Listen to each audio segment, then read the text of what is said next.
You kids are soft. You lack discipline.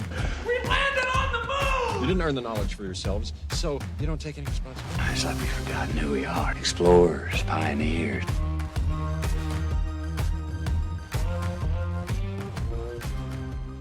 And you and I have known, of each other, known each other for, a little while now, but I've never really heard your just, laid out origin story of how you got to where you are today, like why you're in the health and fitness world and, what all those steps were. So do you want to just kind of lay that out for me? I have heard your origin story. And you had a shattered leg, correct?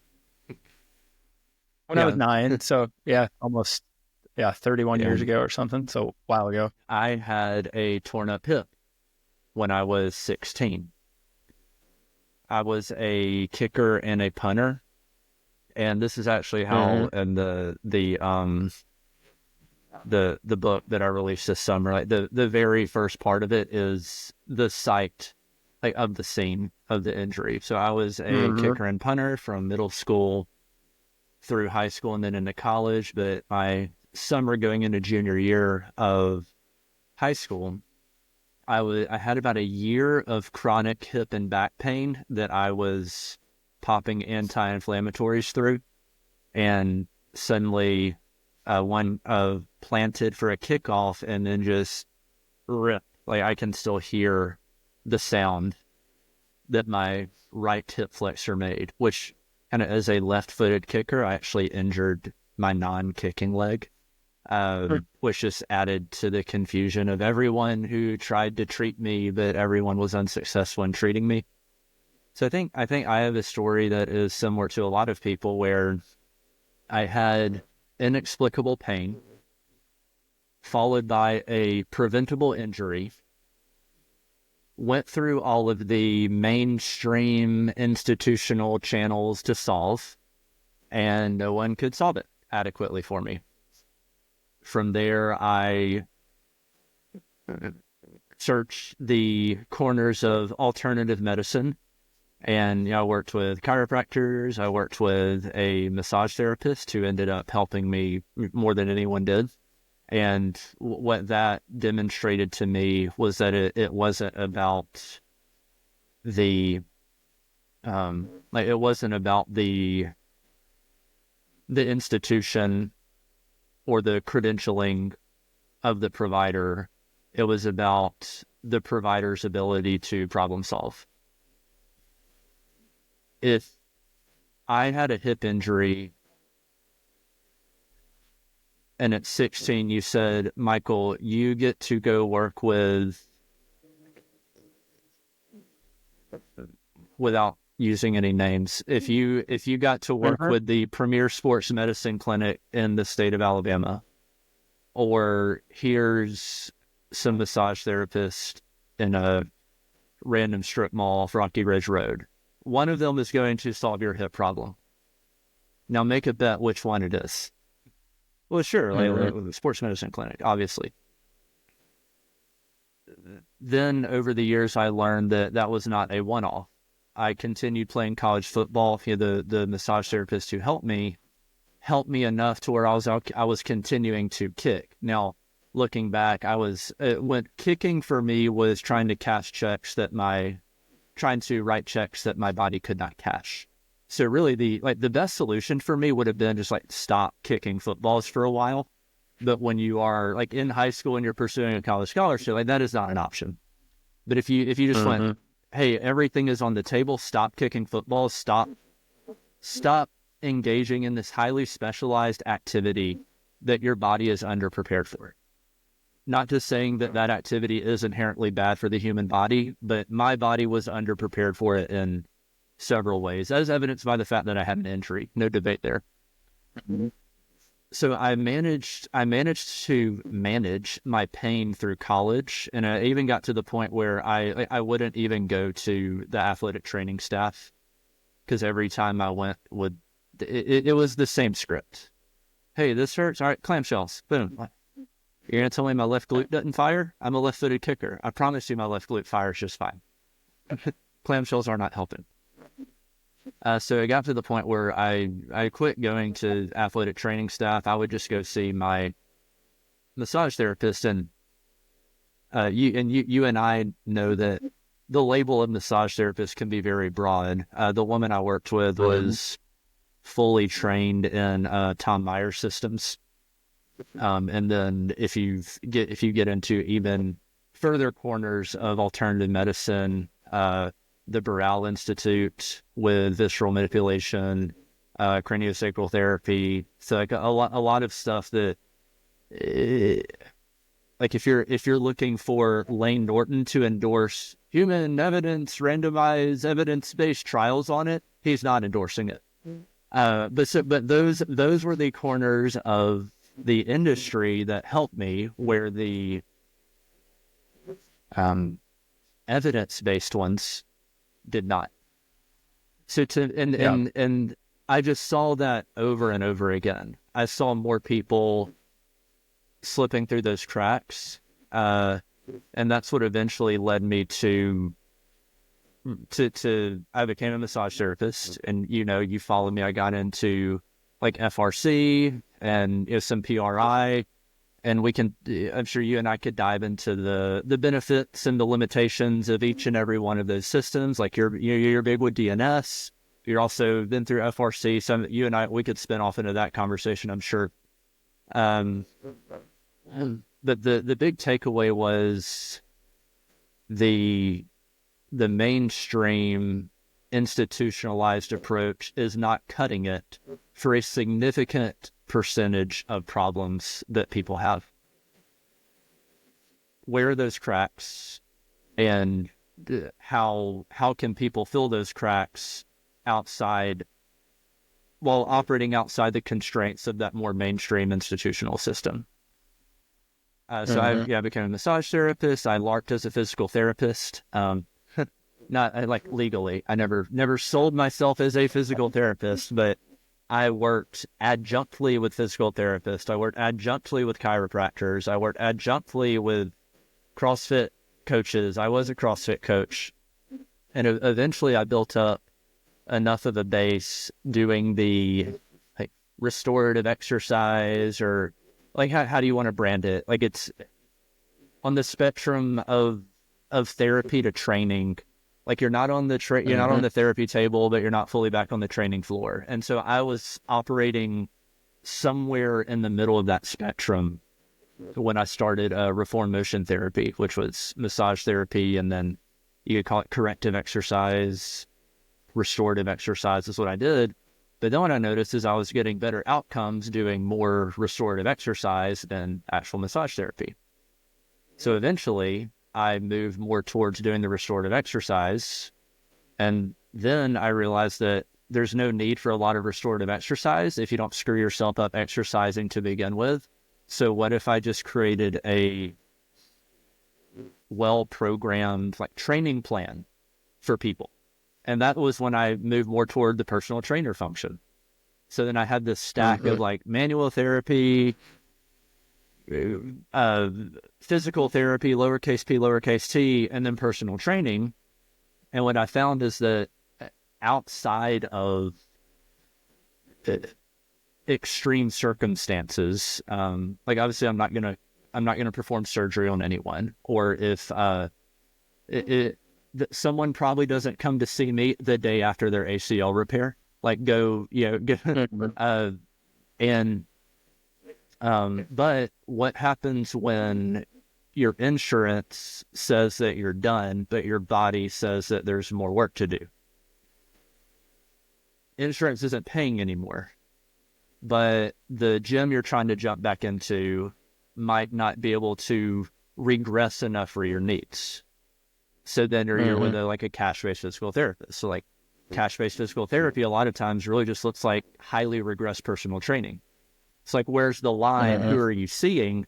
And so I started taking on a lot of clients who had graduated from physical therapy, but weren't ready to get back into like their Orange Theory class yet. They graduated physical therapy, but every time they try to go back to their Pilates class, something just isn't working. So then I just put those people on any that restorative exercise, and then really just into a well-organized training plan. And some of them I bridged the gap, and then they went back to where they were. But eventually enough of them became personal training clients of mine that decided to open a gym for them.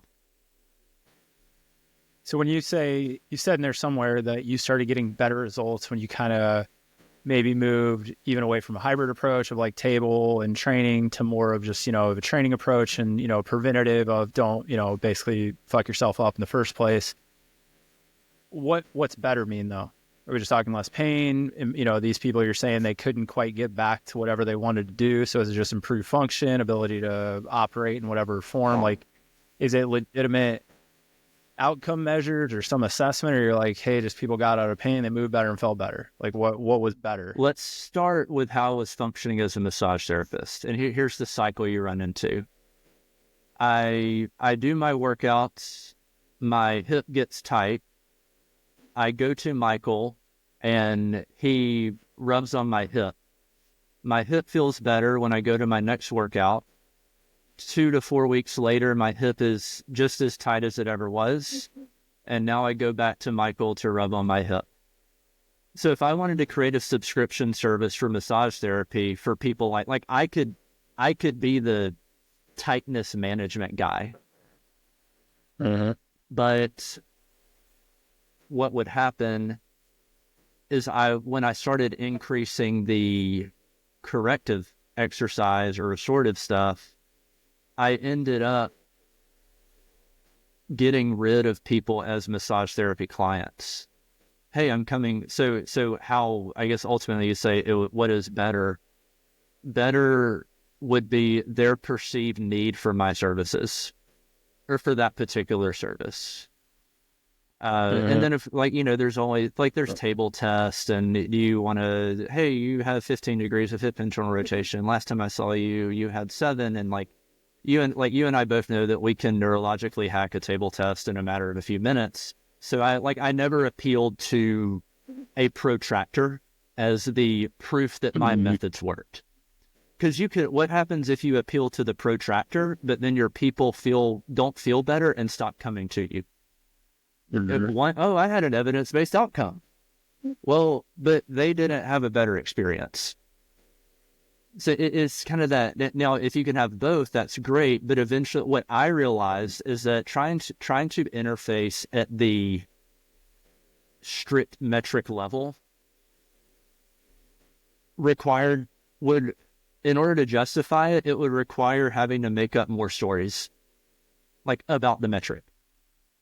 So the narrative, we're evidence based or we're not narrative based. Every metric has a narrative, and what happens when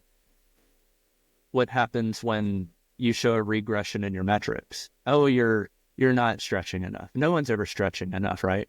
As a kicker, my back hurt because I wasn't stretching enough, even though I did 2 to 3 20 to 30 minute stretch routines per day. Oh, you got to stretch your hamstrings more. I can kick my foot over my head. I don't think hamstring flexibility is the issue here. Yes, I think what is better if people perceive less pain and are able to do more at a kind of a user interface level. That would be a useful definition in the way that I operate. And because I do not have to code things for insurance, I am not married to a protractor test. And because I have some people where I actually they need less range of motion. I need your hip to rotate less. So wait, are you regressing range of motion? Well, in a sense, yes. You're regressing a quality that you have a surplus of in order to access a different quality that you're deficient in. So more stability. And I think because I have more of a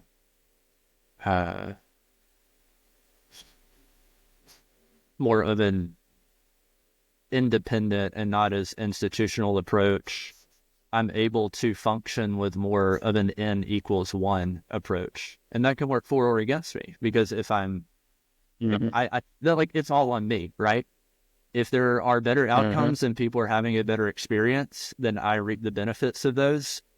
If there are worse outcomes and people have a worse experience, I don't get to say, but Blue Cross Blue Shield said this is what I have to do.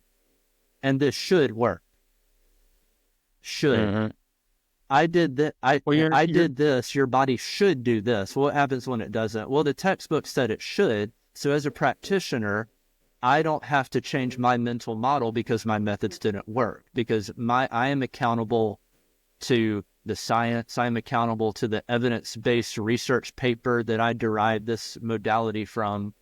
Therefore, I am right, and your body is wrong. I think that's the message a lot of people get. I'll open up a big topic, and then we'll kind of like, pick at it and explore, because we're touching on topics that we'll talk about, in your book, Forest for the Trees here. We'll get into that specifically, but you're kind of touching on the trappings of, methodological based approaches, but also then institutionalized approaches, which can get down to the finances versus like what you were taught and kind of how those play off one another. But another big thing in here is also why I asked the question of what's better. It is going to be a off the wall question, but it'll, I think, drum up a good conversation. Have you ever seen the stage show by Darren Brown called Miracle? No. So Darren Brown is a mentalist, a hypnotist, and he does a stage show, and the lead up to the stage show is showing Darren Brown for a year or two going around to all these holy roller evangelical pop-up tent faith healing shows. We'll call them shows, right? And he's basically calling out to, the camera crew, hey, this is why, the preacher, the pastor, whoever's speaking is doing this, saying this, this is what's going to happen. And it's just, it's like he's calling plays like Tom Brady is, on Sunday. And then he has a stage show. So it culminates in his stage show where he literally explains to the crowd, I'm going to use the same techniques and methodologies that an evangelical preacher would in that pop-up tent in that southern field. And I can literally help you with aches, pains, maladies, but this is not faith-based. That's his claim. And then proceeds with the show and has some pretty miraculous outcomes, hence the name. So my question is, when we start to talk about all these things of poking holes in, well, hey, people are in less pain and they operate better, and it's about the user experience, right? Which I agree. But then we kind of have to, start to think about, if we want to continually sharpen our sword and prune and get better as a practitioner or provider or, business owner, is the N equals 1 actually all experiential, or do you actually have to be sound to science? Because I would agree, and follow me on this thread for a second, that evidence-based, and we know that a lot of evidence is persuasive and, paid off and stuff like that, and maybe doesn't explore the topic that it's actually saying it's exploring. But we also know that if you don't actually adhere to science-based principles, like I know you're a fan of Andrea Spina, so if we had to look at like what we're doing with an exercise in terms of what the expected adaptation is, what the expected, physiologic response is, we have some hunch we're running off. We're not just saying, hey, I want you to feel better and operate better, and we're just going to do X, Y, Z. All right. Even though it might make them feel better, we're like, this is the response. So in your mind, how do you go into your gym each day or programming for a client, or whether it's, continuing to educate yourself? Do you ever have this kind of, dual approach, a devil and angel on each shoulder of saying like, we don't understand enough, and there's this user experience approach where my job is to get them feel better and operate better. But does that, if I fully focused on that, will I ever actually get better as a practitioner? Or do those even need to collide? And I think that's where a lot of this comes from nowadays, because I think generally in our field, we know it, the general public doesn't, but we kind of know like our field is a bunch of, hopped up on methods that we got taught and we hang on to them regardless if they work. Like you said, you have to get paid a certain amount of visits, and we just have a lot of conflict.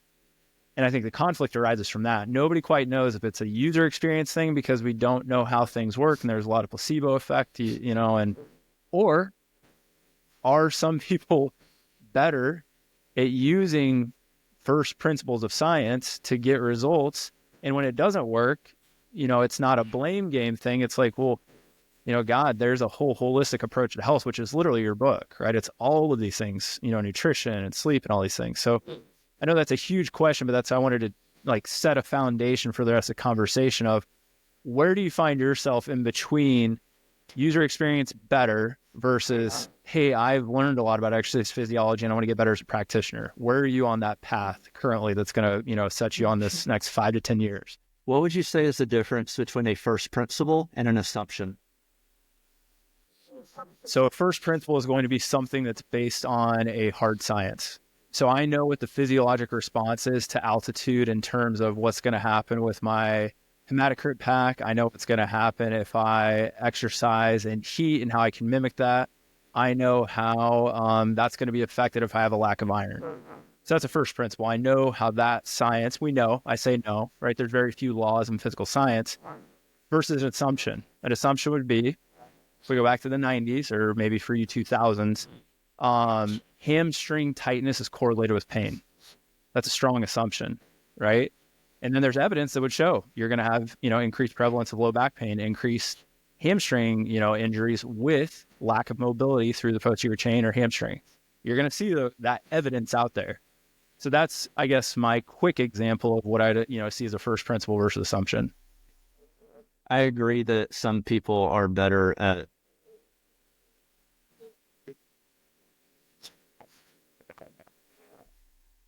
reasoning. So you say there are people like Spina who's all this is the science and we're reasoning from first principles. People, the reason I ask that question is because people throw out the first principles term a lot, but no one really ever says what their first principles are. It's we reason from first principles. Well, what if you pick the wrong principles, and what if your reasoning isn't good? Reasoning from first principles doesn't necessarily protect you from getting a worse outcome. Well, I would disagree. I think the first principles are set. First principles are science if you're in the health world, if we're going to say that. First principles if you're in finance, there's theories and schools of thought that's like philosophy almost, right? There is a science to finance, but at some point it's kind of a philosophical approach. When you get into science, again, we don't know everything by a long shot. I mean, we look at neurology, we know less than 5% about, how the human brain works. So again, you're running on first principles based on the current level of science. Where it does hit against kind of like the ocean crashing against waves is, I agree for two things. Individual reasoning is a problem because you run into your own biases and assumptions and everything with the knowledge or information at hand. And that's what we're all dealing with on an interpersonal level, right? Of like what I have to deal with, but also how I deal with a client and how I kind of interact with them with that information. But that being said, it shouldn't change first principles. To decide a first principle for a GOTA practitioner is that you have to have a high medial arch. It's not a first principle. They would say it's a first principle, but then you would say that's an assumption. Then you would have to show me from, decades, which again, then we get into all these, we don't want to name names, all these things where they kind of like want to knock everything that's been learned about a realm, biomechanics, anatomy, whatever. It's like, I get that stuff is not a law, right? There's Wilson's law, there's Wolff's law. We have laws. We're like, yeah, that's the response. You get that response physiologically. But where I have a problem is when somebody says, hey, this is a first principle, that's how we operate, and they may get results. And this gets back into our question, actually. You get results. What do the results come from? User experience, interface between two people, placebo effect. Is it legit? And we just don't have the science to back that up. So again, back to kind of my question, and if you have more for me, I'm open for it, but how do you keep down the path of getting better? I guess what I'm asking is how does Michael O'Neal sharpen his sword if you're kind of in this like, well, my job is to create the best user experience? Is it still like I got to go learn more methods, or is it like, man, I need to go read, up on Hilton's, customer service principles and like, experiential learning and everything that's going to make that person have the best experience possible? if you're hurting people in your workouts, then there is at least one first principle that you're not adhering to. Like we could say load management. Have you seen there's some meme and it's like a puppet finger person, and each finger is, I think it's like physical therapy, massage therapy, and it may be one of those like this method, this method, this method, this method, and then the hand underneath them all, it just says load management. Like, so how many methods could we look at and you and I would just say, oh, like they finally regressed something. It was actually load management, and the tendon had appropriate time to recover. Oh, there was a discrepancy between like the tendon remodeling cycle and the muscle breakdown and rebuild cycle. There's a curve I'll draw for a lot of my people. Like if they start, if they have like tendon pain that starts to I don't want to say flare up, but starts to show up. So that's, well, here, I guess I'm answering your question. Here's an example of how, let's say understanding the science, but then creating an accessible user interface for that science for your clients to increase their compliance and make sure that they're still getting the outcome that they hired you to get them. So let's say that I have someone who starts getting some elbow pain with some pulling. Let's say that this person's been with me for 4 months, been progressing, beginner gains, cool, maybe previously not all that trained. You and I both know that it wasn't whether I decided 8 reps or 12 reps that got his lat stronger. It was the fact that he went from doing nothing to doing something. So now he's been happy with his progress, but then let's say month 5, maybe month 6, he starts to get a little elbow pain. And one thing I established with everyone in their first week with me is, there is the muscle working pain, and then there is the ice pick in the joint. There is the hot tendon, and so I don't have to even use the word tendinitis. I don't have to use the term closing angle joint pain. I used to. I was so pretentious when I did that. I don't do that anymore. So I'll say like joint pain, is it like ice pick and shoulder pinching pain, right? If you feel anything like that with anything that I ask you to do, let me know. And then there's a movement modification. Maybe I throw in, cars or positional isometrics, or some sort of like rib cage, breathing, whatever it needs to be, like modify their program accordingly. But one thing I will do, if let's say what I know is tendony stuff that's happening, I'll say, all right, you have your muscles, and I'll draw waves. Like, here is how your muscles break down and recover. And it's a higher frequency curve. I draw this on the whiteboard. And then I'll say, here's how your tendons get stronger. And I'll draw a much lower frequency wave. And then I'll pick a point where the muscle curve is high and the tendon curve is low. And I'll say, when you have this tendony pain, it is because the muscle and the tendon are getting strong. They're being worked, and they're recovering at different rates. So right now, your muscle isn't tired. Your muscle can still do this pull. But the tendons that muscle attaches to is not ready for this pull. You're not broken. There is just a mismatch between what your muscle is prepared for and what your tendon is prepared for. So let me modify this. I'll take this pull, I'll change this angle to something that is not painful, and then we will retest it. Another benefit I have, I work with all of my people 2 to 3 days a week. So a test and retest for me is every session they work with me. I don't have a month, 2 months between sessions. They're not showing up to me only when I'm in pain. So I know I know what their baselines are because I'm working with them so frequently. I know what they're capable of, and I can tell when something is off. So a big thing that I think I help perpetuate, not a positive light, but I've worked with the group, Rehab the Performance for the past, better part of a decade, which is basically helping PT students, Chiro students, strength conditioning coaches kind of bridge that gap, which you've mentioned that, lingo a couple times of we don't want to lead people into rehab purgatory, right? Low level load management. You want to get to this thing and then, benefits run out or you're at the end of your expertise and you just kind of leave them in no man's land. But what I think I helped perpetuate, again, in a negative light, was that everything is just load management.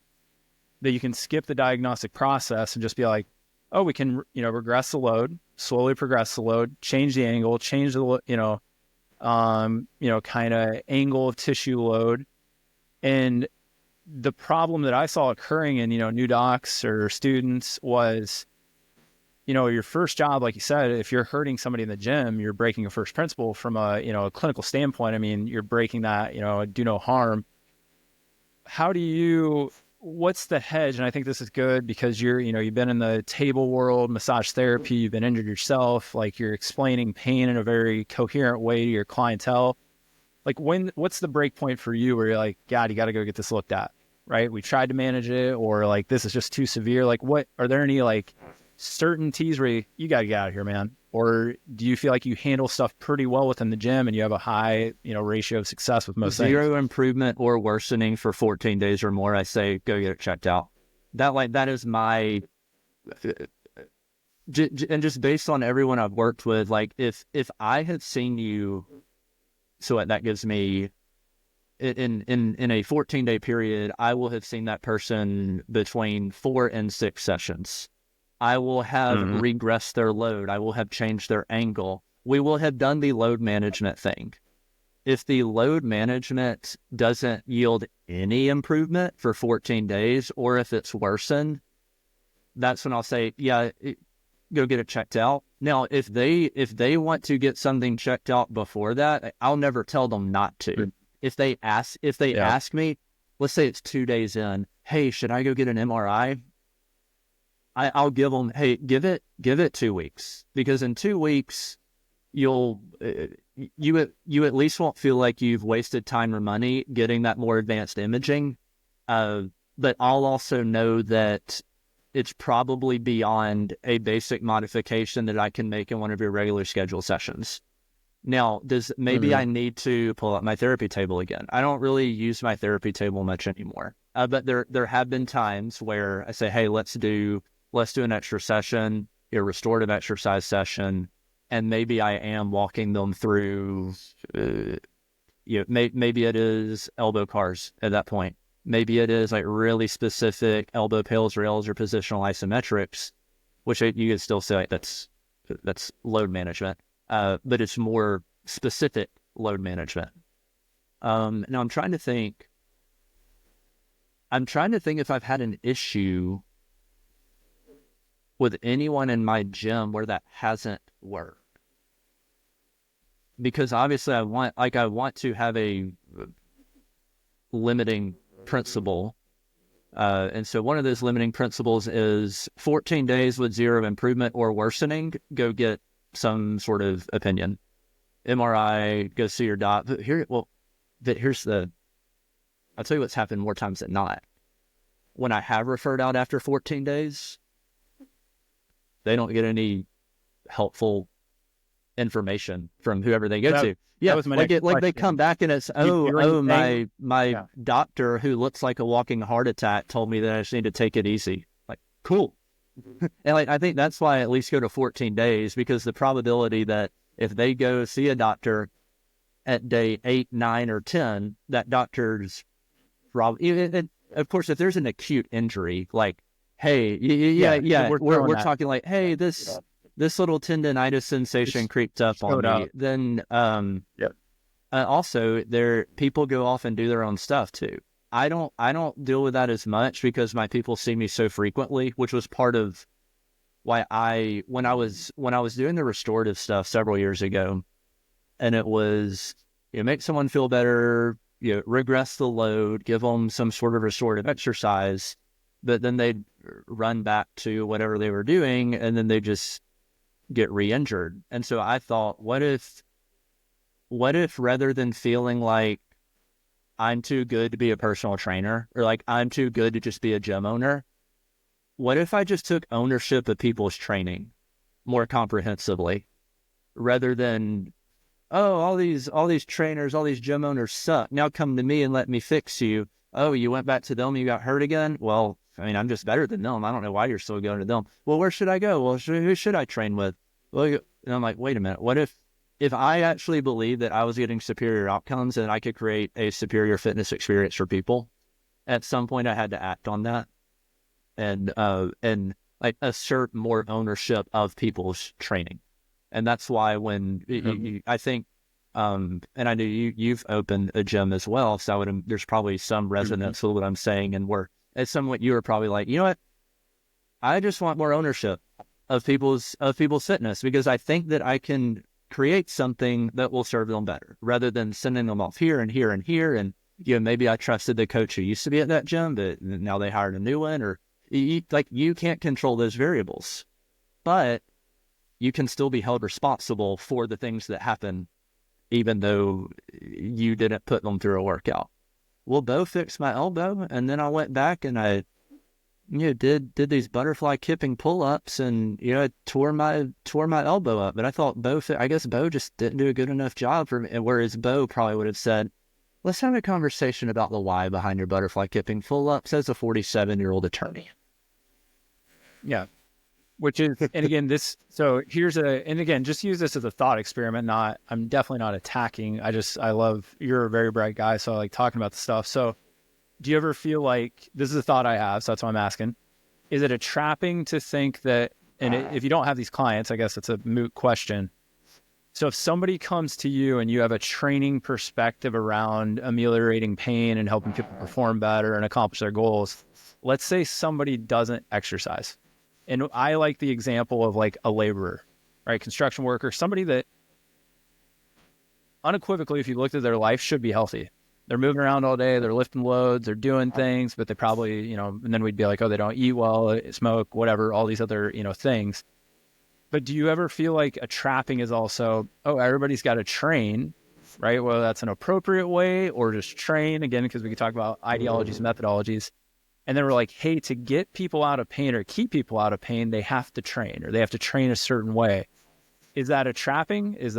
No, that's how it is because we have a lack of movement within our culture. Any thoughts on that?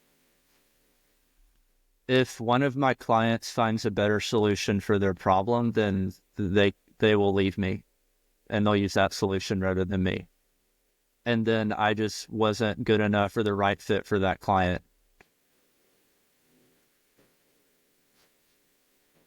Yeah, and I guess, and I mean, that's a succinct way to answer it, but it also doesn't get you a get out of jail free card. So let's say you have a 67-year-old woman that comes to you, never had pain in her life, right? Just moseying through, she's going to, church group on Wednesday, goes to church on Sunday, it's in her garden, she's active, but she's not, lifting a barbell. She's got a good social circle, eats fairly healthy, she drinks water, she's not smoking cigarettes, she's not gambling, She comes to you and she's like, God, like a month ago, I didn't do anything. My back just started hurting. And let's say, and again, thought experiment, you take her through 3 months of like stellar, getting her moving, working on maybe specific movements, and then also just, kind of loading her chassis so she can, tolerate stuff. She's feeling awesome.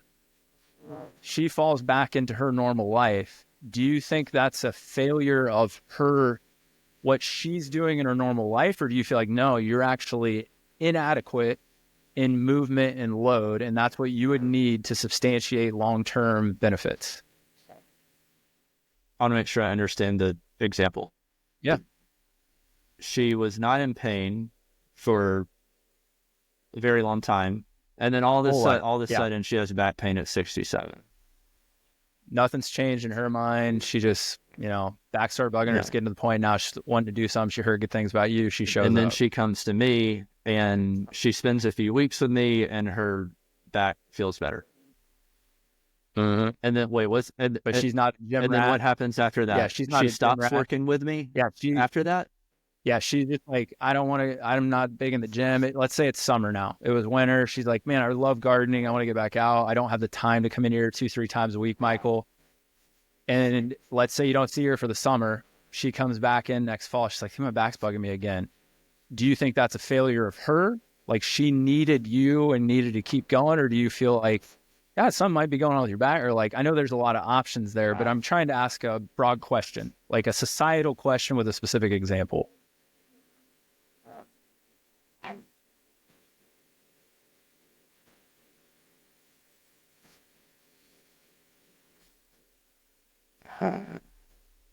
So is it her failure because she stopped working out with me, or just working out? is it her failure? Like even is you it could her be like, failure because she stopped working out?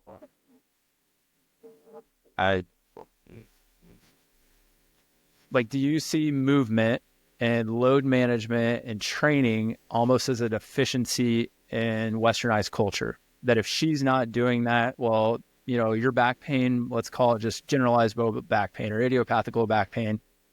Is there a conversation in your mind going on or with her that you're going to have that you're like, you know, this, you know, we wouldn't want to diagnose this on an MRI, but if we don't do X, Y, Z, like it's going to be hard for you to operate. Because I'm assuming the further you get into your career, like that's, you know, all of us are going to be hit with those people that return. And they're going to return to the same stuff that came to you for because they fell off for whatever reason, right? Time or whatever, money. And then how do you reconcile that? Like, is that, well, hey, we fall right back into like, oh, you stopped taking your fish oil. Like, we're just going to start taking it again. Or is there something else going on? Like, is it a cultural, societal thing that we lack that movement and load management in day-to-day life? Is it, oh, she has a specific pathology and that's why she's having this recurring thing? Or is it just a, you know, it's a forest for the trees, there's a holistic approach and there's other areas of your life that I think you could help and then you wouldn't need me as much. And then that's kind of the approach. And maybe there's not a clean answer to this, but I'm trying to draw out again points that you hit on your book of, you know, because sometimes I catch myself being like, God, we need more of this. Like, you need to move more. You need to do, you know, you need to pick up something heavy. And it's like, yeah, but there's also people that have never done that and don't have the same outcomes, you know, and that's hard to reconcile. And if we're doing an N equals 1 approach, of course, that's what we'd say to, again, get out of jail free. But any thoughts again on that? Yeah, maybe take her through some past life regression narrative therapy and try to understand the relationship between her back pain and her 7th great grandmother. And maybe we could talk through it and then her back pain would go away. And then I could be on that TV show about how their persuasion actually hypnotizes people into not feeling pain. No, I think, I think if we're gonna use her as a proxy for the broader culture, and I think it's safe to say that we could say there's a movement deficiency. Like overall, the design of Western culture is more sedentary. You can become very rich and very successful to the detriment of your health. And a lot of jobs and professions incentivize sacrificing your health for better pay, for better status. So I think now if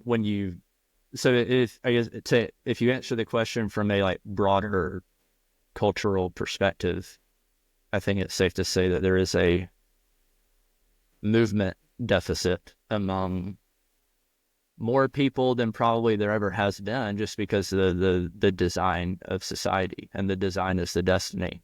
Now, can I take that? What happened? Then the question is, well, what happens when an individual example does not fit the pattern of the broader culture? And that's why I don't work with a ton of people. If she works with me and feels better, and then she stops working with me and doesn't feel better anymore, then she comes back and works with me and feels better, I don't care about the causation. Like everything's, oh, well, it depends. Everything has multiple causes. Yeah, that's fine. Should I do her adduction drop test? And if she's not managing her left AIC pattern well, and then get her to do an adductor pullback. And what if like just that makes her back feel better versus going through my training program? What if you had just done the lunges and never done the hip lift and the adductor pullback? What if you do the adductor pullback and someone feels better and they never lunge in their life? You could find, I'm sure you could find examples of all of those. I've still had some restorative, I still do some restorative exercise with people. Like I'll do a 4-session series, and it's usually when they've hit a roadblock, and then I give them, of course, load management, but then, okay, I've been answering this question more from the perspective of movement volume, but we could also add the lens of movement variability. So usually when I work with the people who are active, because then you could say, oh, Michael, you just get a bunch of people who aren't doing anything, and then you put them in their system.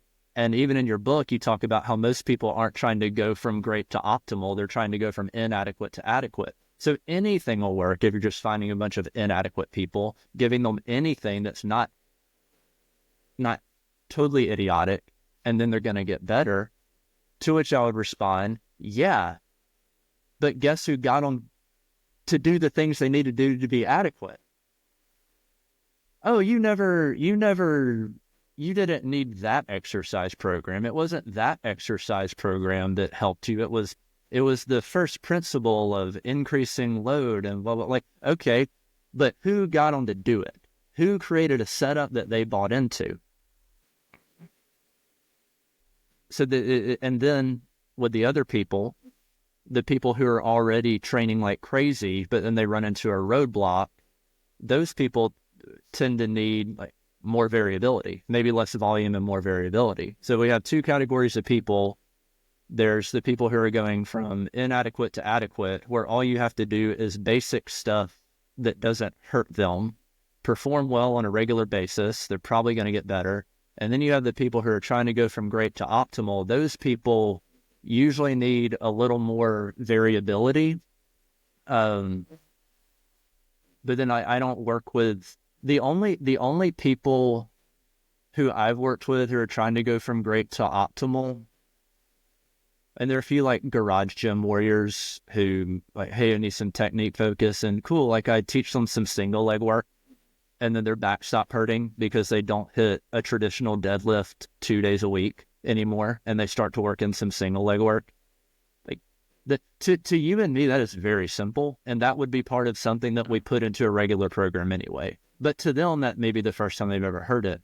And then the far end of that spectrum would be with some of the kickers and punters who I've worked with and at the college and pro level. That's a whole conversation in and of itself. When you're, hold on, I need to plug it in. My battery's about to die. Yeah, you're good.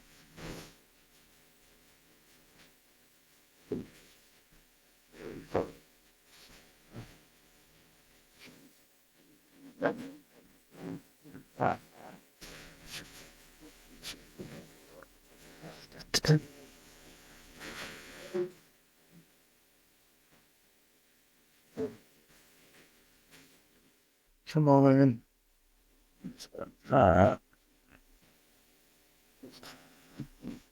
Come on.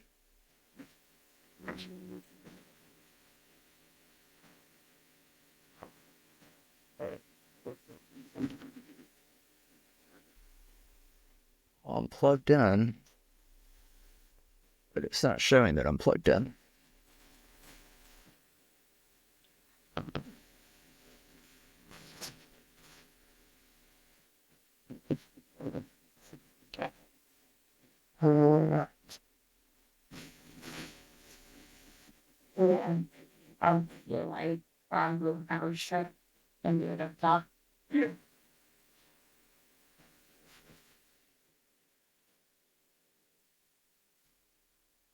Oh.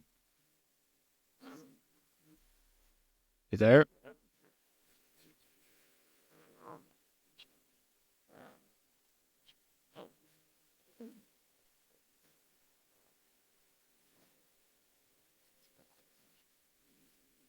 Okay.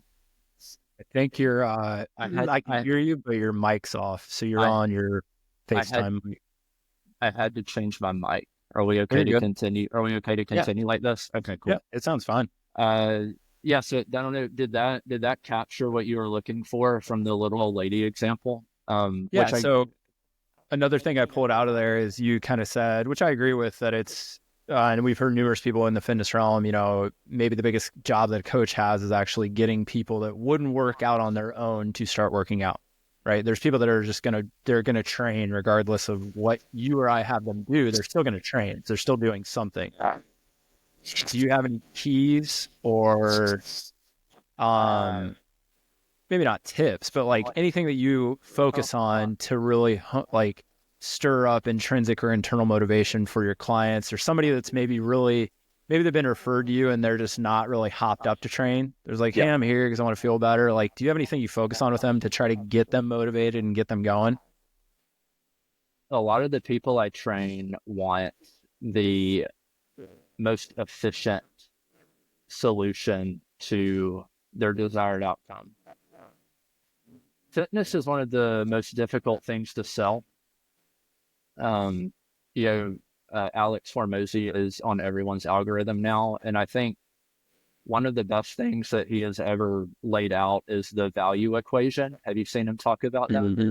Yeah. So I don't remember exactly everything, but the belief you're going to get your perceived outcome or your desired outcome is on the top of the division, and then one of the things on the bottom of the division is like divided by the amount of time and effort it's going to take.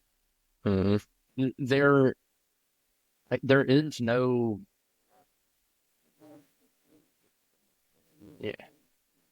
Let's look at Ozempic. Like, why does Ozempic sell? Because it gives people their stated dream outcome with minimum effort and minimum time. You and I our knee-jerk reaction to the Ozempic craze is probably, well, you could get all of these outcomes with lifestyle change and exercise and dialing in your diet. And once you get off the shot, you haven't created any behavior change, so all the weight's gonna come back. And so that is, I don't just want to say rational. That is the rationalistic approach. And a rationalistic approach to any problem does not account for human behavior, human psychology.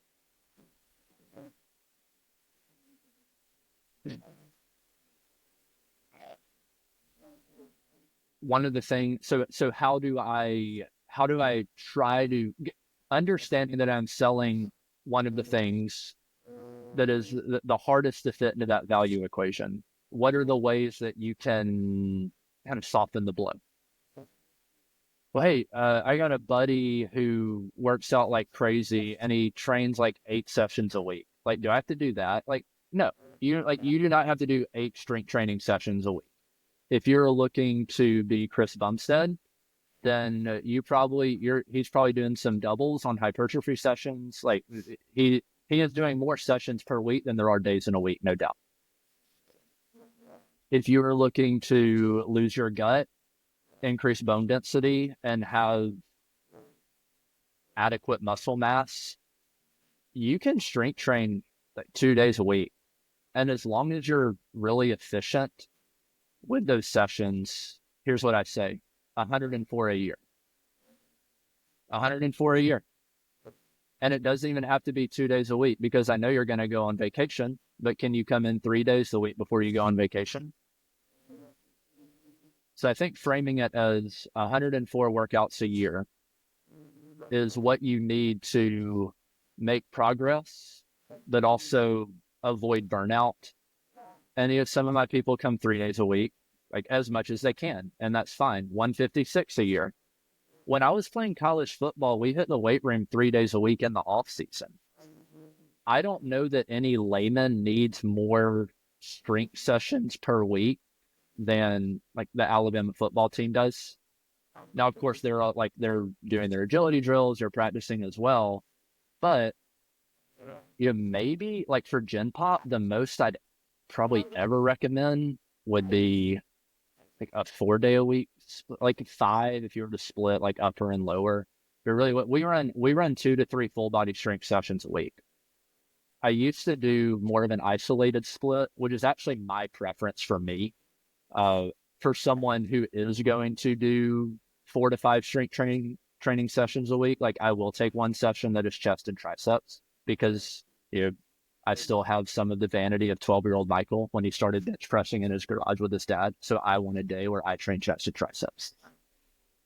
But for most people, like, you can do a 45 to 60 minute full body strength session with some interval conditioning, and their VO2 max going to increase with the interval conditioning. Muscle mass going to increase. As much as I would love for everyone to, honor our ancestral endurance biological blueprints, a lot of people just aren't going to run for an hour. A lot of people just aren't going to bike for 40 minutes. A lot of people just aren't going to do zone 2 stuff because it's boring. So if you, for the people who actually want that and are bought in, then I do have those options as well. But what is the bare bones minimum? 104 full body strength / interval conditioning workouts a year. Give me 50 to 60 minutes, 2 days a week. And you're going to get the outcomes increase. You're going to get all the outcomes that Peter Attia is telling you that you need to improve. You're going to get the outcomes that you hear Andrew Huberman saying: increase bone density, increase muscle mass, VO2 max. These are the formulas for longevity.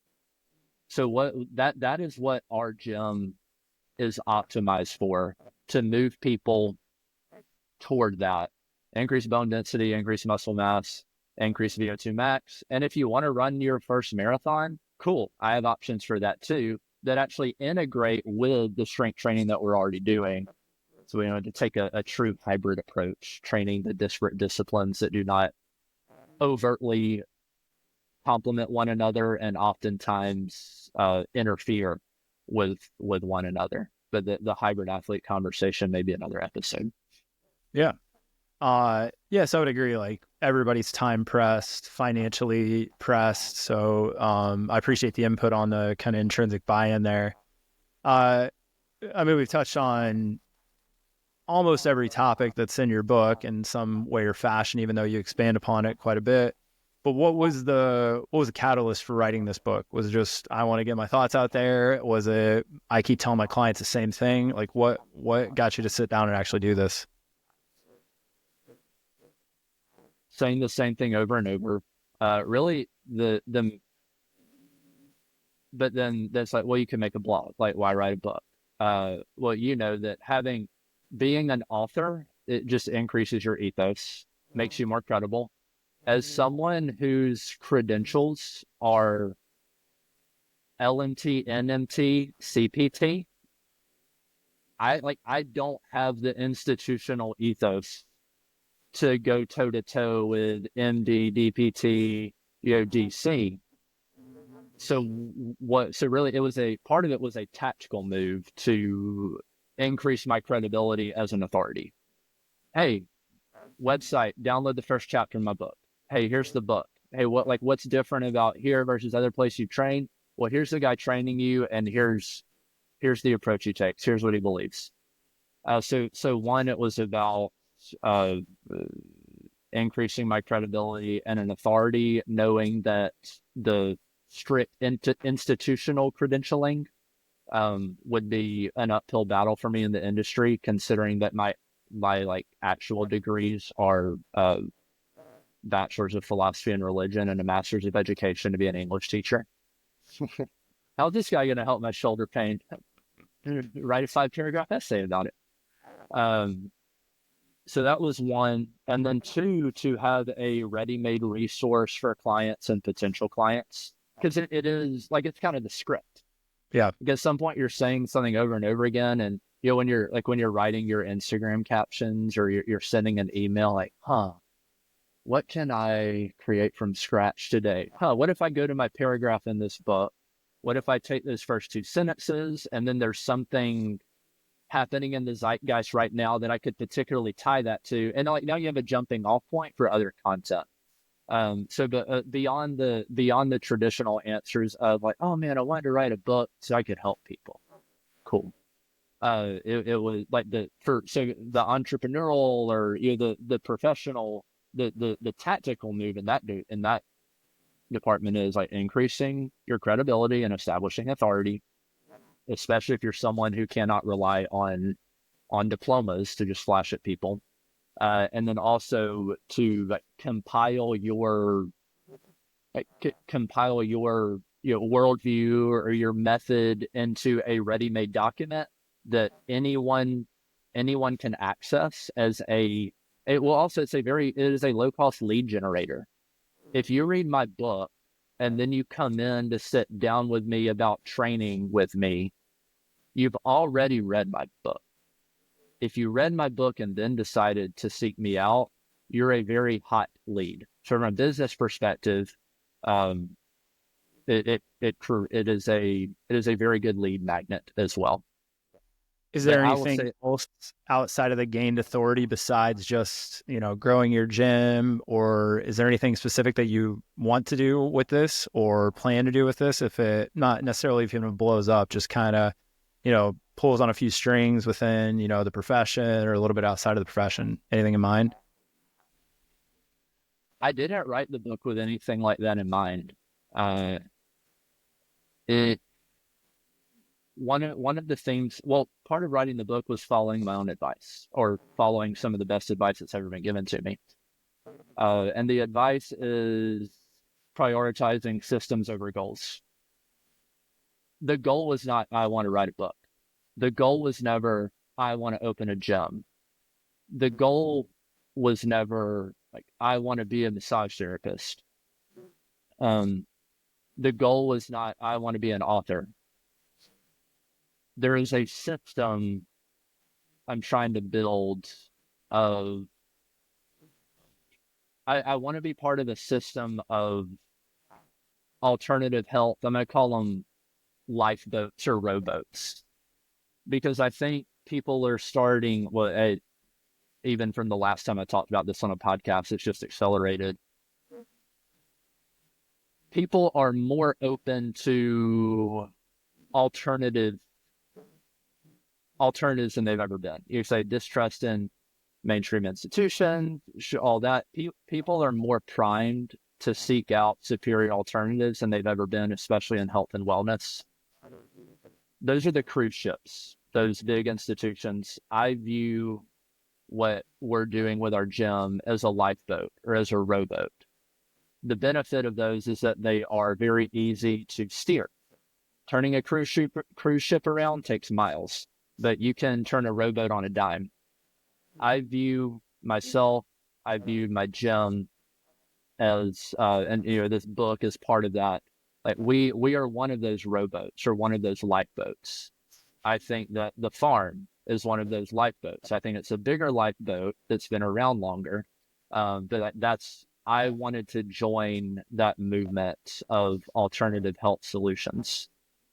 Seeing what you've done at the farm for the past 10 plus years now. Yep. For you to not just open up a chiropractic mill, like you could make a lot of money cracking a back every 5 minutes. I think about it every once in a while. Yeah. But we know the end game of that. We know what that gets people. And so I think like with your lifeboat, I wanted to build a lifeboat, and we could name several others. There will be a critical mass of lifeboats at some point where there really is a competing cruise ship. And every big change happens gradually, then suddenly. And I think we're creeping up on the suddenly. I'm glad that I got to get started before, like the people who just want to cash in on the next big opportunity did. Because you're like, hey, like, I've been doing this. Like, I'm sure you see stuff in the headlines. You're like, I've been shouting this for 10 years. Yeah. My people come into me and say, hey, I saw this on this podcast, and it says that I need to be taking creatine. Have you ever heard of creatine? I'm like, yes, I bought my first bottle of creatine at the GNC down the street from my house in 2007. And my mom wouldn't let me take it when I got home because my pediatrician told me that it would dehydrate me and destroy my kidneys. Yeah. My mom thought I would get kidney disease. Yeah. And so my dad promptly took that creatine bottle out of my hand, and he marched it downstairs and hid it under the kitchen sink in the basement so that he and I could take it as we loved. Yeah. C1 is what my brand was from C1. GNC. I don't remember, but I do remember seeing like Jekyll and Hyde and like Magic 8-Ball, like Black Magic. Like there was hardcore pre-workouts that ended up getting to our parents' kind of aid. Who knows what was in that shit back then, though? So yeah. Like I get the high stem stuff, but then with the creatine is a great example of what the term bro science, right? Yeah. So this is something else to develop industry literacy among my clients. I say that, and I have a drawing I do that for this too. I say the bro science is 20 years ahead of now I'm forgetting my own example. I say that okay, here we go. The bro science is 20 years ahead of the institutional research. The institutional research is 20 years ahead of whatever is being implemented as evidence-based practice. Evidence-based practice is 20 years ahead of whatever is being taught in schools at the time. And whatever is being taught in schools at the time is 20 years ahead of whatever insurance is willing to pay for. So you have about a 60 to 80 year gap between the actual best practices and then whatever your insurance company is willing to pay for. Yeah, it's not that far off. Do you think? Let me run this by you because I'm in my own echo chamber, so no one really. Do you think that's a broad strokes captures the state of the industry? Yeah, so to bounce back to your previous topic of, lifeboats versus the cruise ship and kind of the mounting, the tipping point, to use Gladwell's, term, I tell people all the time is in our office, because, this is something I want to bring up out of your book that and I'm poking fun here, so don't take this in a negative light. You kind of talk about, hey, the best way to suss out a PT is if they take insurance, don't go to them. If you go to a chiro's office and it's a flashy, showroom, like car showroom, like, run, and it's like, we take insurance, and I feel like our staff has smiles on their faces like, dude, is Michael like shooting shots across the line here? But what I always tell people is we take insurance because, and this is the honest to God truth, I have no qualms talking about this, is like the state of Alabama has extremely high reimbursement rates for somebody who does rehab-based chiropractic. If that changes, we got to change real fast. And do I think we make as much money as we should make? No, I don't. But I'm willing to take that hit to kind of service, both from a business standpoint, but also service a community. That tipping point's not too far away, but that capitalist structure of our country is what's going to create the ultimate tipping point. Is the consumer will say, I'm not going to pay $800 a month for insurance and then still have a deductible and only be able to go to these people. And then these people are terrible because they're in network. And then I still go to somebody who's out of network and pay cash. Yeah. And I always kind of, say, I think people like you, obviously you're in a little bit different realm, not an insurance model, but we're already set up. And I'm like, dude, let it come. Like, then the competitive market plays out, and whoever was taking insurance, like, it's going to be whoever's decent at their job, because, you could charge $150, you could charge $25, and people are still going to be like, it's not insurance, which is just wildly misunderstood, I don't know, consumer market right now. But anyways, that's a long side conversation. But back to your question to me, yeah, I would agree. And that's the market shifts based on those things that are paid. But then if we play the other side of that, I went to chiro school.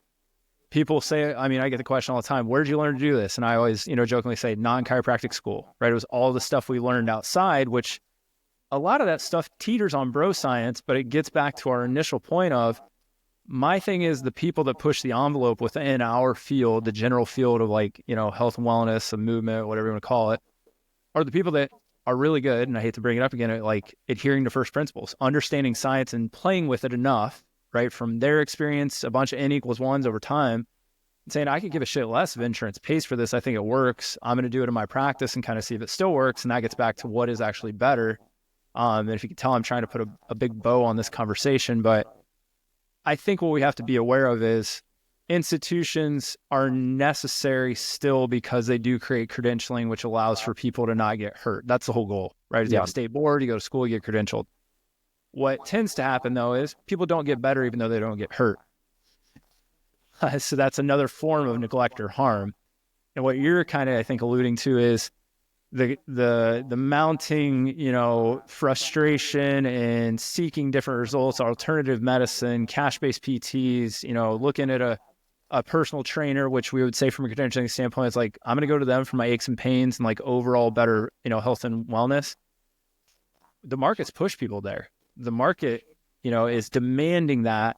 And I think, like you said, you're in the best position possible. You're established. You're a bright guy. You're creating systems, not a money grab, right? You're playing the long game in essence and, creating credibility with a book like this.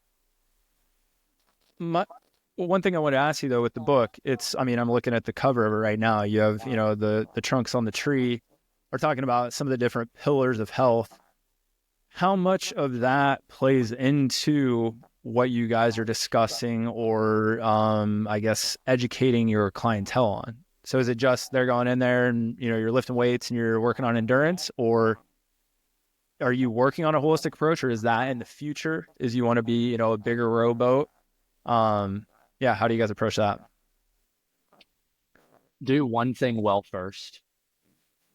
So, if you look at the book, I am that far tree on the very first tree. I am not performing orthopedic surgery at Reform Health and Performance. And then, physical therapy, lowercase p, lowercase t, I'm able to capture a pretty broad spectrum of what someone would experience in physical therapy. And it kind of what you said about, hey, how do you pick a physical therapist? When I went through my session with you a couple of years ago, one thing I noticed about our session is that you did not have 3 other people scheduled at the same time as me to work with you. We just did that because I knew it with you. No. You know what I mean? Yeah. So and also you did not hand me a sheet of paper and then go type notes on your laptop while I followed the sheet of paper that you handed me, and 3 other people doing the same thing. Yeah. So and like when you know this, when I talk about the insurance-based physical therapy mills, that is the model that I am talking about. Yeah. Sure. Because I think I say that in the book, that the actual economic model relies on 4 patients per provider per hour. So, and like I was a tech I was the one who was running around, hitting timers, changing laundry. Oh, do your shoulder like this. So I've been immersed in that. So at the gym right now, we are in our current location. We actually have a gym. I'm not renting space from another gym. I have a closet and then a train. We're 2 years in our current building, and we do, you could say, hey, we do strength training and VO max, because again, strength training and HIIT, we put it in the session together. So I want to do that very well. I've had a couple of people layer on more endurance stuff, so I write programs and coach people through that as well. I tell people I don't have a nutrition conversation with anyone until they've demonstrated that they'll show up and work out for at least 2 months. So I'll do, for people who need a nutrition consult, I'll sit down and do this periodically. And then it's, hey, how much effort do you want to put into this? Do you want to do more of an elimination protocol, or do you want to count all your macros? And then you just have to figure out what will they actually do? Mental health, I don't think there's any mental issue that getting jacked and in shape can't solve. That's bro science for you right there. I wouldn't say that there's no issue, but I think I think it's a lot higher than most people might might want to estimate. Yeah, so the I think the mental health is a byproduct of honoring your biology. When your body is functioning properly, then there's no distinction between your brain and your body. Like there is, but there's not. There is no question that changing your body changes your brain. So that would be my interface on the mental health side, and then just being relationship based, like training people. Like it's not really a fitness job. It is a relationship job. So let's see, mental health, strength training, endurance, chiropractic. I am not doing any acute high velocity adjustments at my facility, in case you were wondering. Though sometimes as a massage therapist, you might go across a rib and get a nice clump, but that is within my scope of practice. And then yoga. We don't do yoga at my facility. And most of the people who are into yoga, I'll say this. They already got what they need. The most difficult problems that I have had to solve with people has been from hyperflexibility, not from stiffness. So in the yoga department, that's fine as if people want to do it. But most people are going to be better off learning to control their hamstrings through a Nordic versus stretching their hamstrings through a forward fold. I talk about this in the book. I've worked with several yogis who snap their hamstrings, like just doing a forward fold. And like the rehab process, that was load management. It was like your hamstring cannot manage any load. Mm-hmm. So let's teach it to manage load. I talk about a couple of those in the book as well. And then what you said, is this planting the seed for growing into something more? It is part of the system that can create all the necessary and sufficient conditions to grow into more. What that more is, I don't exactly know. But what we're just taking the next necessary and sufficient step to do what we need to do right now, knowing that will open up more options in the future. Yeah. And again, I'll obviously put a link: Forest for the Trees, A New Paradigm for Health, Performance, and Longevity. I have three. Thank you for reading it, by the way. Yeah. So I think you and I's book are like identical length. So oh, really? I do Kindle, and I was like zooming through. I was like, oh, I'd have to go look. So because when I got done with my book and then I saw how small it was when it showed up in the box in print, I was like, oh God, like this looks like what was the old Reader's Digest or something? I was like, oh man. But that was just my ego taking a hit based on size, which, surprise, surprise. But it's this is the optimal length for people to actually read it. Right. Especially now, like it's actually too long. Yeah. Like so that if you want to apply that, like, oh, how do you write the best evidence-based book? Well, it's going to have to be Peter Attia, 1,000 pages long. But I tried to audiobook that, and I got like through a quarter of a chapter, and I haven't touched it since. Mine's still on 1% in Kindle. Really? Yeah. Well, and he said that was the pared down version. He said 300 page cut or something. Yeah. He said the first draft just read too much like a textbook. Like which again. And if you look, Peter Attia has better information in his book than mine, guarantee it. But you and I aren't making it through 1% of it. If people make that through all 120, 30 pages of art and actually do something with it, then like who's evidence based? And like that's the whole like Forest or the Trees. What are the mechanisms that account for like biology and human behavior and actually drive people to action so that they can get the outcomes that they at least say they want? Yeah. I mean, that's on the forward of my book, is knowledge in action. Like if you don't act on whatever you took or can't because you didn't take in the information because it was such an overload, what's it matter? These last two questions, and I got one follow-up, I ask everybody on the podcast, so just, take it wherever you want. What is one thing that you long held true? It doesn't have to be within the health and wellness realm, but if it is, that's okay. And you've, righted you're 180 degrees different on that now, whether that was a year ago, 5 years ago, you're just like, God, I used to think this is the way it was and I was so wrong, or I learned different.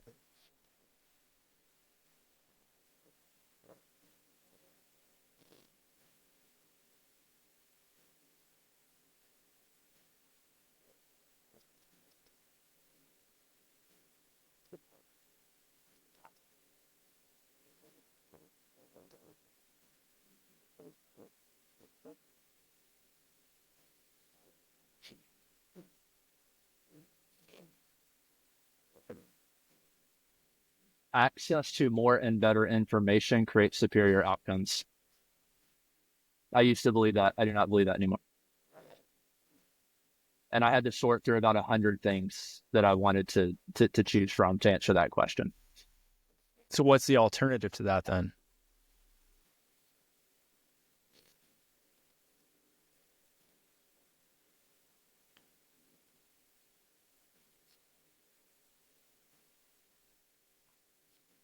Call what I just said a consensus approach.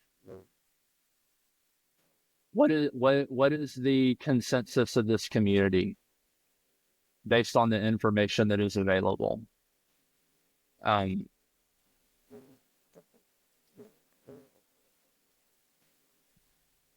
Like four out of 5 doctors agree that blah blah blah blah blah. I think that used to work. I don't think that works anymore.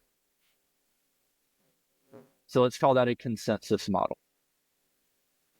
The alternative is a resonance model. And a resonance model is a community's ability to rapidly A/B test things. And so, and yeah, of course, say, well, that's a form of having more and better information. Like, yes, but when you like, that's the broad strokes, and then when you break it down, so how do you get more and better information that actually drives superior outcomes?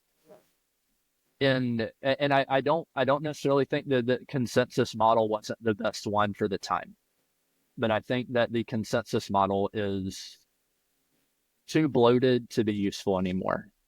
Mm-hmm. And a resonance model of local networks rapidly A/B testing for problem solving is the way of the future, especially with the rate at which information can be tested and teased out with AI, with pending simulations.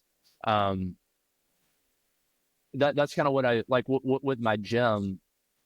All the like the Lane Norton conversations happen in the context of the consensus model, where my gym is a resonance model. I'm doing the A/B testing on a regular basis, and figuring out what is effective for my population. Now, can I extrapolate and say that every decision I make for my clients is going to map to be the best decisions for other clients in another context? Like, no, I can't say that, but I'm not trying to say that.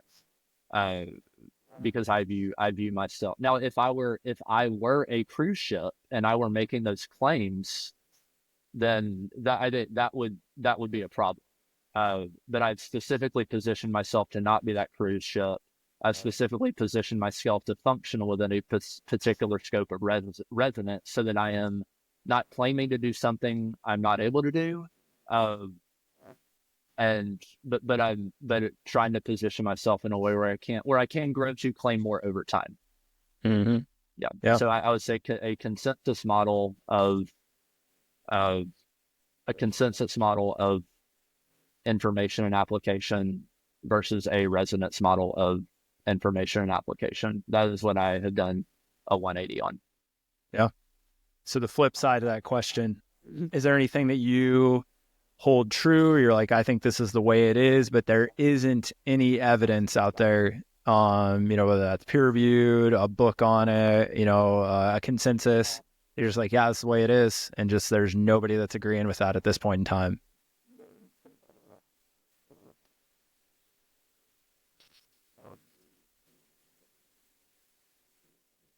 I want to have a more context appropriate answer, but the first thing that comes to mind is that aliens are already on Earth and they live underwater.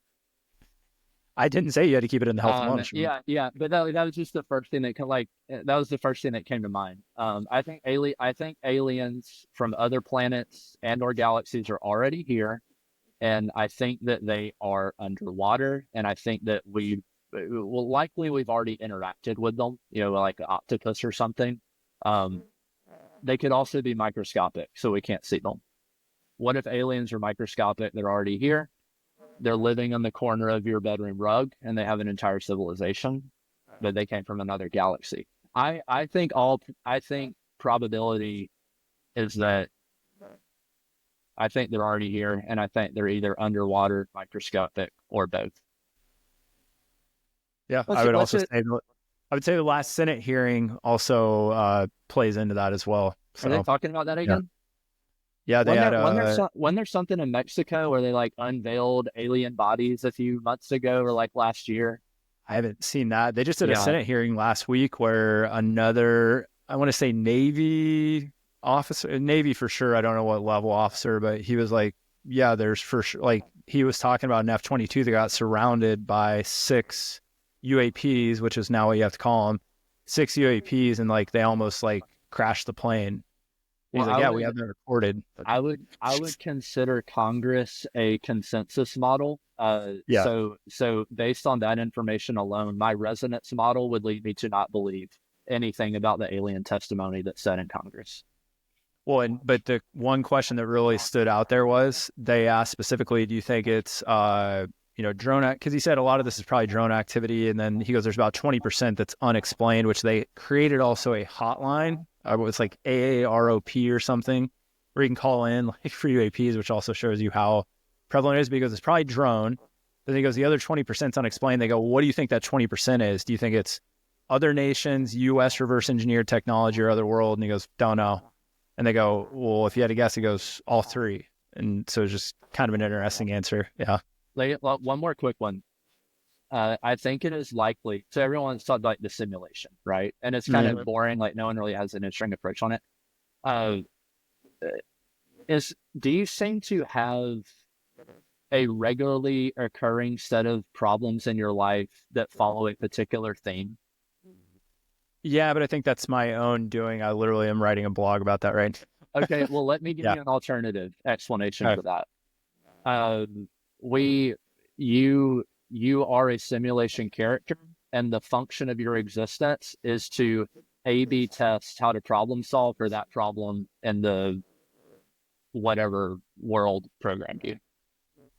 Did you watch or listen to the Joe Rogan episode with Brian Cox, the astrophysicist? No, but I see clips from him, and I just saw one where he's like, if you could travel the speed of light, then you could travel to another galaxy, but you couldn't come back and tell anyone about it because it'd be like 4 million years. It's like you could travel to another galaxy in 27 seconds, but by the time you got back, it would be 4 million years. But what does he say? The craziest, and anybody that's still listening at this point, like, thanks for sticking with us, but the craziest thing, I was just talking to Sloan, my wife, for anybody that doesn't know, last night about this. Have you seen a laser level experiment where people took DMT? Have you seen, you know what I'm talking about at all? So they take a laser level, so it's beaming a laser across a drywall, like a drywall wall. Okay. And they're on DMT was the original experiment. And they look at this laser, and everybody, there was like 1,500 people in this experiment. And it's interesting because he commented on it. He's a Cambridge trained astrophysicist.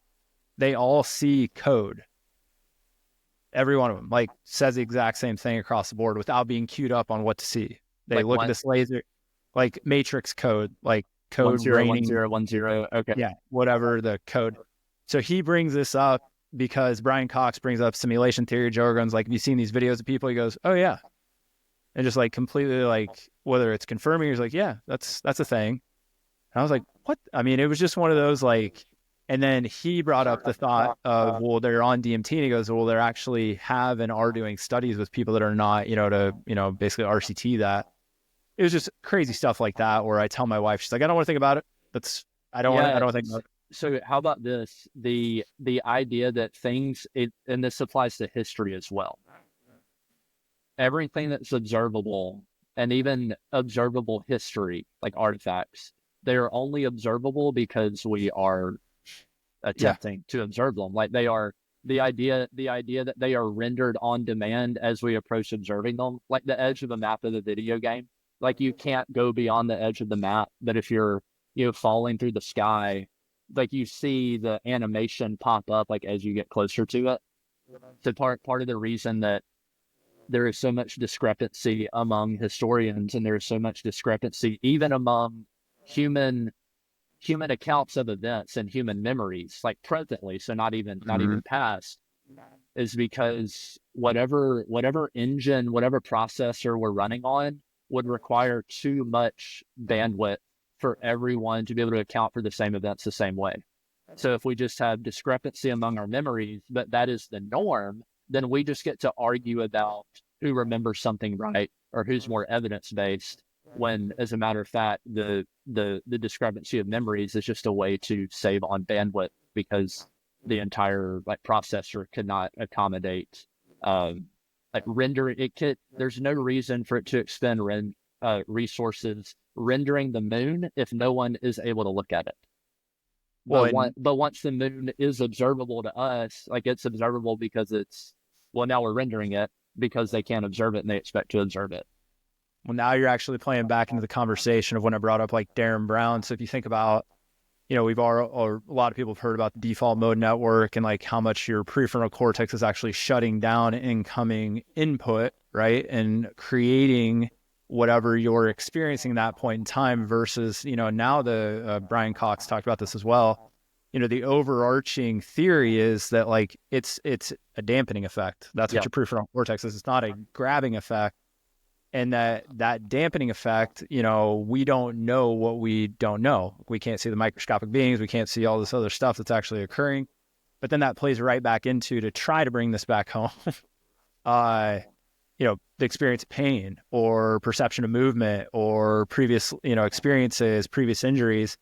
And that's where it gets really, if I have to sometimes stop this thought process, because it leads me to a point of no action, right? I said one of my mantras, knowledge and action. Could you think wait a minute, if everything can come down to you're just not allowing that thing to be processed, or you're allowing that thing to be processed over and over or in a certain fashion or tied to certain emotions, it gets really down to, why am I doing X, Y, Z in that treatment room or in the gym when I should be tinkering with that mechanism? And I think there's going to be a lot more explored in that realm in the next 5 to 10 years for sure, because we'll be able to use, as you said, propped up AI simulations in that kind of avenue, because you can't do those types of experiments on people because you'll probably leave them, partially lobotomized. But it'll be very interesting. But I toy with that all the time of God, is all the hands-on and movement-based stuff.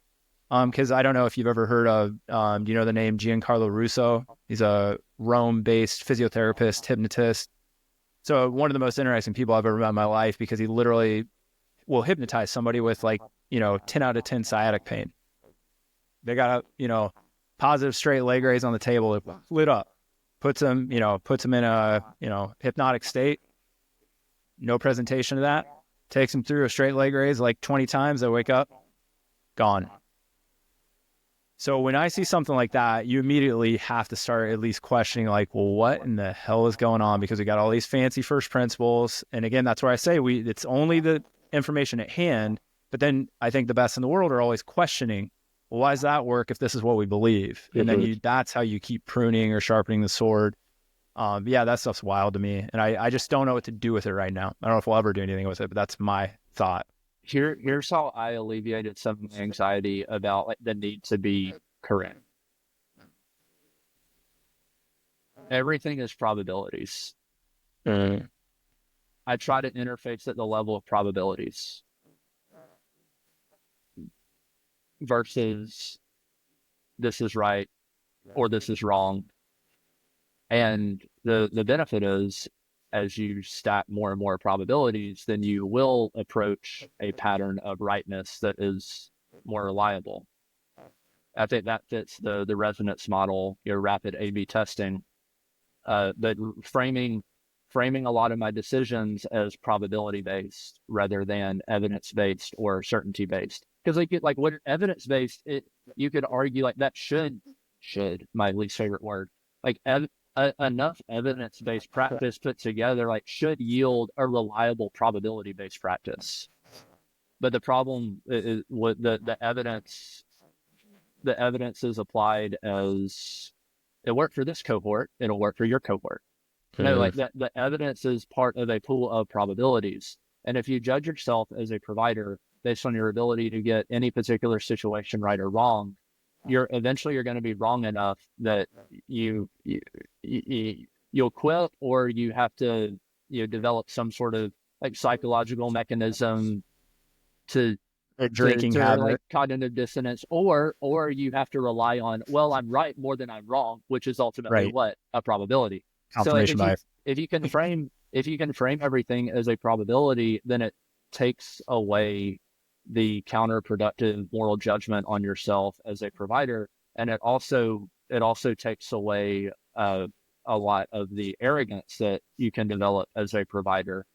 Like, oh, I got it right. Well, you played the probabilities correctly, and that is your job. So you're really like, you're not right or wrong. You're an arbiter of probabilities. And if you are effective, if you're an effective arbiter of probabilities, then you will create a net positive effect on the people who you are interacting with. So what we found out is you are a gambling man, and that's what I'm taking away from this entire podcast. So I'll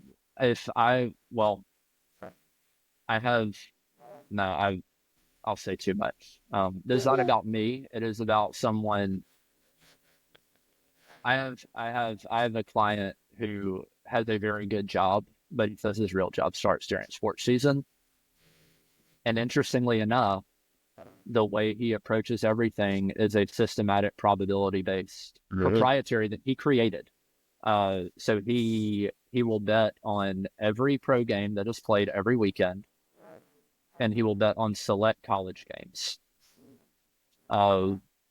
He has been doing this for several years, and he like I said, he has a good job, but he tells me that his real job starts in the fall.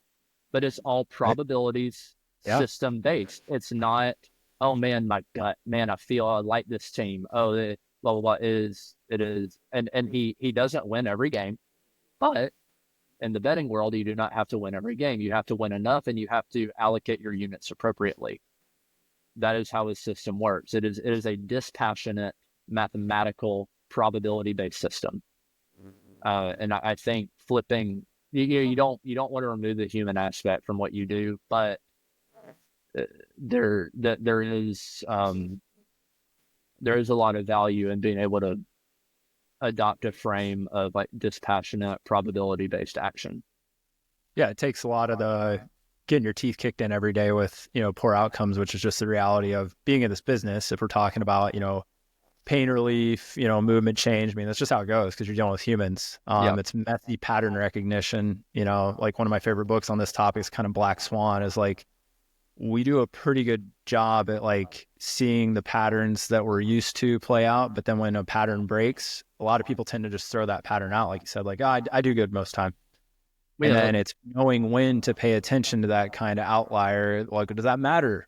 Does that mean anything? Should I explore that? Or is like, oh, that's, like you said, that's playing the probable, outcomes. And again, back to a big framework that we try to create in here, both from a clinic and when, work I do outside of here, is like, we're trying to create good clinicians. I mean, that's ultimately what we're doing, right? And that's somebody that helps somebody, but also doesn't take advantage of somebody. At the end of the day, like being a good clinician, which gets back to the first question I asked you, like what's better, is like, that's what we're asking. Like, what actually makes a good clinician, right? Is it good human management skills? Is it good clinical skills? Is it diagnostic skills? It's obviously an amalgam of those, but it's usually not what most people think it is or we're taught in school. Yeah. Well, and interfacing at the level of probabilities. Forgot the second half of my sentence. That's okay. It's 50-50. So yeah, but it's 50. What I was going to say. Yeah, I don't know. It's escaped to me now. It must not have been that important. You're good. Well, hey, we kind of went off the reservation there at the end, but that's actually more fun for me. Maybe that could be the like the behind the paywall upgrade section for your podcast. If you want to hear what, he's the microscopic UFO theory. Yes, or alien theory. I think you could go to a tiered subscription. You've been podcasting for like 10 years now, haven't you? Yeah, on and off. And that's, I do it for me, honestly. Like, it's one of those things, like, I thought in the beginning I was doing it for an authority grab, and then I realized, like, I just like talking to people, and I gain a lot out of it, both from, like, actually learning something specific, but also just talking with people within the field. Yeah, it'd be cool if it blew up. I'm not going to be like, oh, no, I wanted to stay small. Like, that's not my game. But, like, yeah, I've just been doing it on and off to have fun with it. Mm-hmm. Yeah. Awesome. Cool. Yeah, thank you for having me on. This has been the best. I've been on a single digit number, but this has been the most enjoyable for me. Cool, man. Yeah. Well, I've talked to you in person and we've known each other. So my last question is, before I let you go here, It's that third question. Are you training for anything? So the last time I saw you in person was Xterra, right? I just had a meeting with the Xterra staff yesterday. So are you going to do that again this year? Or you got anything coming up that you're training for in the endurance world in particular? High Rocks in April. Ooh, okay. All right. So you're going all legit hybrid, huh? High Rocks, Miami, April 19th. Okay. As someone who is a weak runner, it's a triathlon is like you can hedge. Yeah, and that was a short run. Better, yeah. It was a 5K. Like you can die through a 5K. Like you can be like zone 5B, and you can just keep going for a 5K, and that sucks. If you're decent on the swim, adequate on the bike, die through the 5K. If you cannot run, don't show up to High Rocks. So I'm putting myself in a position where if I am not running regularly, and I've been running more than I've ever been, without any injury. And like the first time I started running, several years ago, like I had like a 9 to 11 minute mark where my old right hip would flare up. Like I just have to stop, right? I have to walk. Yep. So I wasn't even thinking in terms of like heart rate based training, threshold percent. It was just like, can I run for 15 minutes without my hip hurting? So the fact that I'm even able in a position to train a running intensive event, and get to play with, the heart rate and the threshold, and I'm not quite pricking my finger in between intervals yet, like the Norwegians, but the fact that I've gotten to enter that world as someone who was getting nerve block injections as a 17-year-old and missing an extra point in the biggest rivalry game of the year because of the pain, and wondering like, am I going to end up like my grandfather who has had double hip replacement?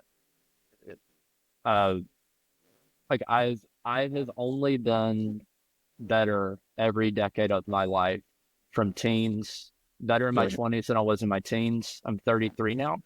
I'm better in my 30s than I was in my 20s. I plan to be better in my 40s than I was in my 30s. And yeah, so it's really cool that I can look at a running intensive event and say, I'm going to train for this. I'm a weak runner, but I know, if you're a weak runner, it's because you just haven't run enough. Like strength, you can exhaust like 90% of your strength potential in a couple of years. Yeah. But with endurance, it is years. So I've started running more regularly last year. I'm about a year into running multiple times a week, and it can be tough because you don't see that like light switch progress that you see in the gym. But compared to where I was last year, I feel so much better. Mm-hmm. And I don't know, maybe I can be the heaviest finisher with whatever time that I finish. I don't know. We'll see. Do you have a goal time for the High Rocks? I haven't looked into it too deeply. I know the world record's like 54. Yeah. And I read that like most people who are in shape can probably do about 90 minutes. That's realistic. Yeah. So what I'm doing, I'm pretty much running a half marathon training plan. And then, because it's running. The reason I gas out in High Rocks won't be because of the 1,000-meter rip. It won't be because of the sandbag lunges that are like 65 pounds. If I gas out at High Rocks, it will be because I suck at running. Yeah. So if I run, basically train for a half marathon, make sure that my volume and intensity is appropriate, know about what pace I'll be able to hold. I'm hoping for the 90-minute range for my first one. But we'll see. Yeah. Hey, man. Well, keep me updated on that. And again, thank you for coming on here. As I said, I'll be linking to Michael's book and social media, which is O'Neal Health. Any last words of wisdom or anything else you'd like to tell everybody before we jump off here?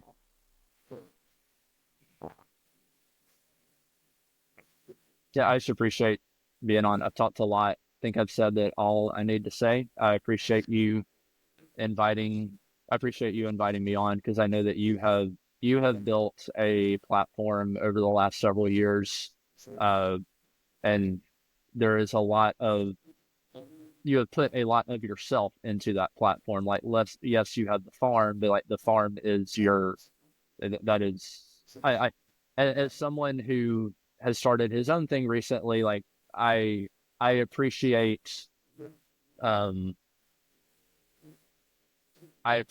being invited into that fold, just because I know how I am about inviting people into the fold, and I am not as established as you and your operation are. So thank you for inviting me into that fold. I appreciate it.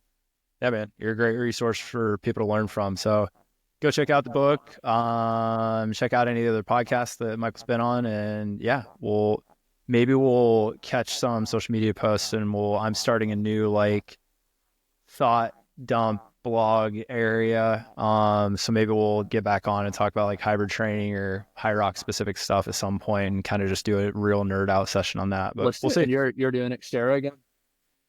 Yeah. I'm gonna do it. My goal is to win. I'll put it out there so it's in the world. I didn't really train last year. It was like haphazard. I signed up a month before. Did pretty well. I'm just not that confident on a mountain bike. That's like, yeah.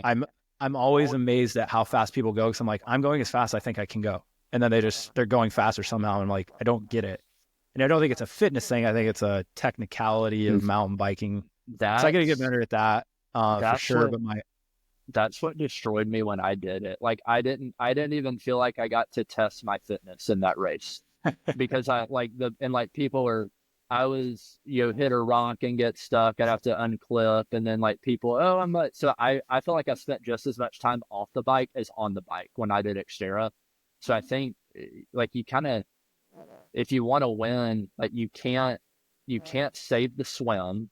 You have to kind of sell out. Like you just have to get out ahead fast so you don't get caught in the bottleneck. I got out 87th on the swim, and luckily I got behind. Actually, at the time, I don't know if you know who Dusty Davis is, but he was 61. We passed. I ended up 10th overall, and I passed like 10 more people on the run. So Dusty was just a madman, and if I had not had him, I would have just sat, because I'm not comfortable passing people on single track. Yeah, so yeah, a good example. Yeah, that single track destroyed me. Like I didn't even feel like I worked. I went to my gym that afternoon and did a full session, because I didn't feel like. I feel like I just did a 5K run. That was it. A 5K trail run, because I couldn't push anything. Yeah, I couldn't push the bike at all. But cool. My A goal is Mount Cheoff 50K is February 22nd. So I'm trying to go sub 5 hours out there, 50K? Which I've never run it. Yeah, I've never run that course. I have no clue. I'm doing Blood Rock 25K. Nice. 2 weeks from it, and that'll be the longest run I've ever done, and it'll be on trails. Yeah. So I think I'm just stay moving. There's no pace, because I know the elevation is crazy. I'm just going to try to traverse as much terrain as I've ever traversed in one event, and that is my. And that's a new course this year too. So I don't really know what it is, but it's actually supposedly a little easier from a elevation standpoint. But yeah, still tough. Okay. Well, cool. Good chatting with you, man. Hopefully I see you in person here sometime soon. And thanks again. I appreciate it. Sounds good. Thanks, Bob. Thank you for tuning in. Please subscribe via YouTube, Apple Podcasts, or Spotify. If you like the message, please share it. We appreciate it. Thank you.